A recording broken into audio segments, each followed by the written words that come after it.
Bonjour à tous et bienvenue sur boursicoté.com pour cette nouvelle analyse technique Forex, matières premières et crypto-monnaies avec une paire de devises euro-dollar qui semble vouloir rebondir ici sur la moyenne mobile 20 exponentielle après cette phase de hausse qui avait validé la rupture des indices 90. On était venu ici sur 1.12, on a consolidé mais on voit ici la stabilisation qui se fait sur la moyenne mobile 20 exponentielle. Donc juste après une attaque ici sur la bande de Bollinger supérieure. Cela nous montre que le biais haussier n'est pas mort. De toute façon, il faudrait au minimum casser ici la zone des 1.10 pour commencer à avoir de gros signaux d'affaiblissement. Donc globalement, même si on est toujours ici sous la zone des 1.1090, on peut continuer à regarder vers le haut. Et si les cours venaient à casser ici 1.11, eh bien ce serait un signe que l'on pourrait rapidement atteindre ici la prochaine zone de résistance qui se trouve à 1.1240. Pour l'instant, donc phase de consolidation qui ne remet pas en cause la dynamique actuelle, ça reste haussier sur la paire de devises euro-dollar.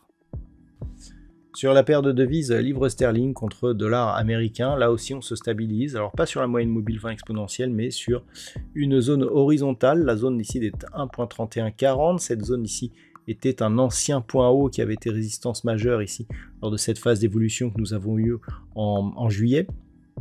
En juillet de l'année dernière, pardon.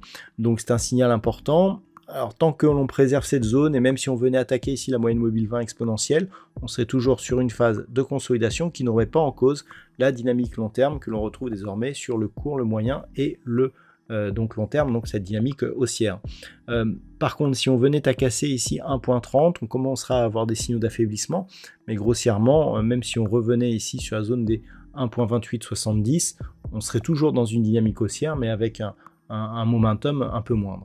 Donc pour l'instant, ça reste haussier. Si les cours restent ici au-dessus des 1,3140, eh bien, on peut penser à une poursuite du mouvement avec le prochain objectif qui a quasiment été atteint. Ici, c'était une zone liée à une extension de Fibonacci qui se trouve donc à 1.3270. On peut quasiment dire ici que l'on était dans l'épaisseur du trait. Et donc, en cas de rupture, eh bien, on irait chercher de nouvelles résistances.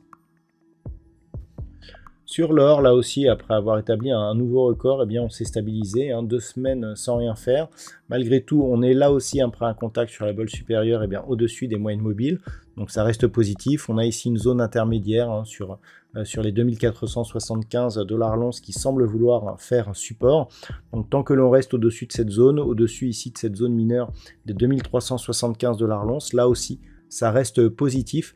Nous sommes très proches ici d'une zone donc de record historique sur le métal jaune. Très peu de consolidation, ce qui nous indique que la force intrinsèque de cette tendance reste toujours intacte et que l'on pourrait aller marquer de nouveaux plus hauts historiques prochainement.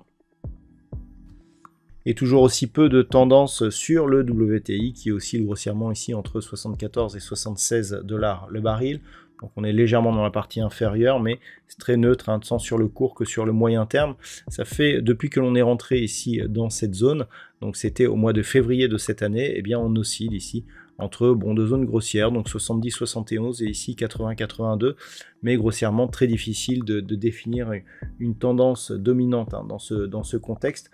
Qui plus est, là on est quasiment au milieu du range. Il faudrait casser ici la zone des 71.20 pour avoir un signal de baisse, mais pour l'instant ça reste neutre à tous les étages sur le WTI.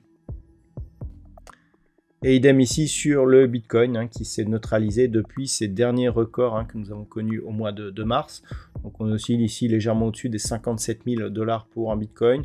D'un point de vue court terme, ici il n'y a pas, je dirais, de vrai biais directionnel. On voit que cette zone ici a déjà été utilisée comme support après avoir été résistance. Donc globalement, ça reste neutre. Il faudrait repasser au minimum au-delà des 61 000 pour commencer à retrouver des velléités haussières. Mais ce n'est qu'au-dessus des 67 100, voire même 68 000 que l'on commencerait à avoir des vraies probabilités de reprise d'un mouvement haussier. Donc pour l'instant c'est neutre et ceci tant que l'on reste au-dessus de cette zone ici des 52 500 $ pour un Bitcoin. Voilà donc ce que l'on peut dire sur l'analyse technique de ces principaux actifs de marché. Je vous souhaite de passer une très bonne soirée. On se retrouve dès demain pour d'autres analyses techniques toujours sur le site boursicoté.com.